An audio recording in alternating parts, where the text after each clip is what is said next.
because what it has done is it created inflation expectations, and people who hold that asset say, I'm out of here. Number one being Bill Gross, who very timely last November says he made his whole career on holding long-term treasuries, and now I'm selling them all.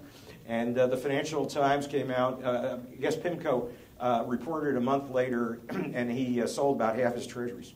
And actually today's, do go on PIMCO.com. His latest comment is, who in the world is going to buy those U.S. treasuries in the future when we have our deficits? Because I've been supporting that stuff for 30 years, and I'm a huge net seller. And the private market is such huge net sellers that they're overwhelming the Fed's buying. So it turns out that the price is actually going down despite the Fed buying. And well, let me put it another way. The price is going down because the Fed is buying and created inflation expectation, which made net sellers out of whoever held that stuff. So there are some fools that still get in and buy it, but they will only buy it at a lower price and a higher yield to compensate themselves for the inflation risk that they're now absorbing. So here's the great irony of it. In this new recalibration, is the Fed on the offense? Are they on the defense? Are they putting a floor under the economy? Are they putting a floor under prices? Yeah, they've put a floor under prices. The way they did it was to create inflation expectations, which caused capital flight. On one hand, that was good. We got rid of the deflation. On the other hand, it's a very negative thing that's happened. The economy might be growing at 3 or 4% right now, but our prices are probably going to grow at 4 or 5%. So in real terms, we're going to be further behind. Okay, let me say that again. Basically, we're probably in a situation where demand for goods, or excuse me, the sale of goods in the U.S., GDP, is probably growing about a 3.5% rate now, but they're probably going to push the inflation rate to 4 or 5. What that means to you and I, your wages stay basically the same, but now your real purchasing power will diminish. So we're now in a situation where the Fed, trying to get rid of deflation, has succeeded beyond their wildest dreams, but the mechanism that caused it to happen was by putting so much money into the system. It caused the shadow banking system to have a capital flight, but it also caused you and I to have a capital. Me in particular had a capital flight, or Bill Gross in particular had a capital flight.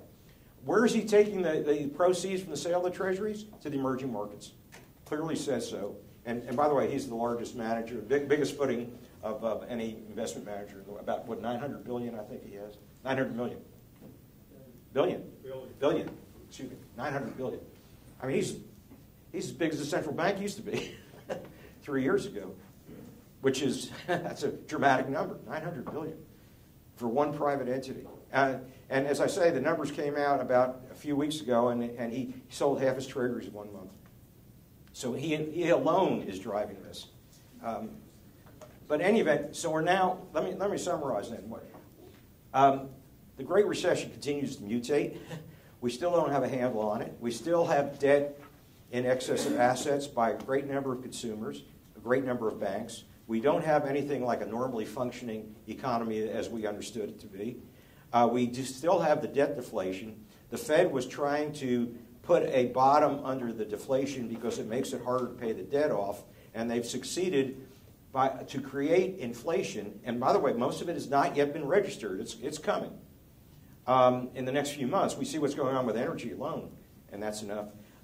So basically, the Fed has gotten rid of the overall average inflation rate, though U.S.-produced products still have almost no inflation or marginal deflation, and those are services. So basically, we have kind of a tale of two economies in the U.S. We're paying more for import products, and domestically produced products we're not paying more for. The average is it's going to be a positive inflation rate, significantly enough that our real incomes will decline.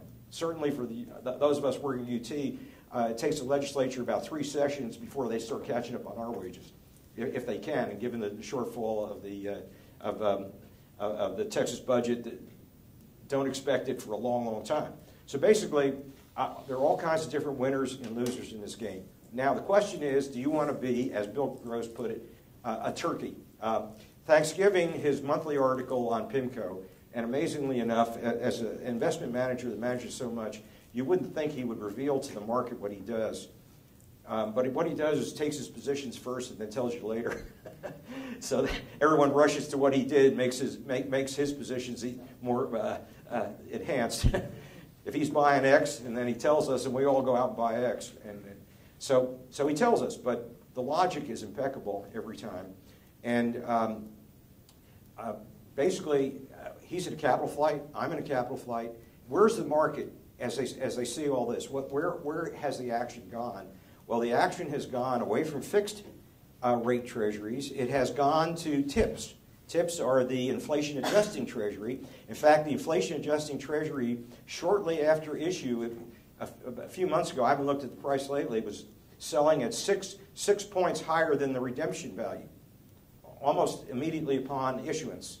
It appreciated that much. The treasury that has an inflation adjustment, which is not that is somewhat suspect, but nonetheless, the money has gone from fixed to inflation-adjusting instruments. It has gone to commodities. It has gone out of the dollar. It has gone into other currencies, and it's gone into other economies. So we're in. George, does this start to sound like the 1970s? Pretty close. Pretty close. Energy inflation, food inflation, right? Capital outflow. The only difference was 75 to 80, all over. This was the story, and it went for a decade. Stagflation. And ultimately, you're right, it's stagflation. That's what I was describing. Exactly right. Stagflation. All right. What I tried to describe is what's happening in the economy. Oh, by the way, one other is the gold price. Just to give you an idea of the commodity play that's in play. Fortunately, it's not in color, but you all know about gold and silver similarly. I mean, the market is heading to commodities outside the dollar and other currencies. What I described is what the situation is. Now, from our perspective, is you and I have a stake in the game. And as we have a stake in the game in terms of what will be employment and jobs, but we also have another big stake in the game, namely, what about our portfolios and our retirement portfolios? I made mention of my mother going through this kind of episode when she was retired.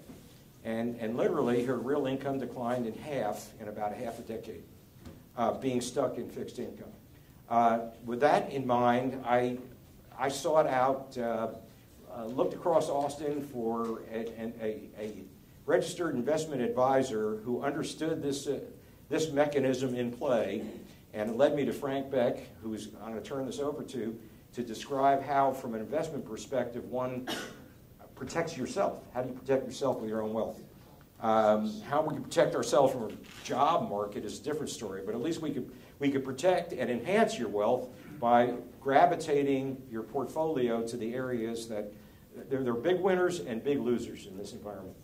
So, Frank, I'm going to turn it over to you, and I do want to mention Frank is with Beck Capital Management, Frank Beck Capital Management.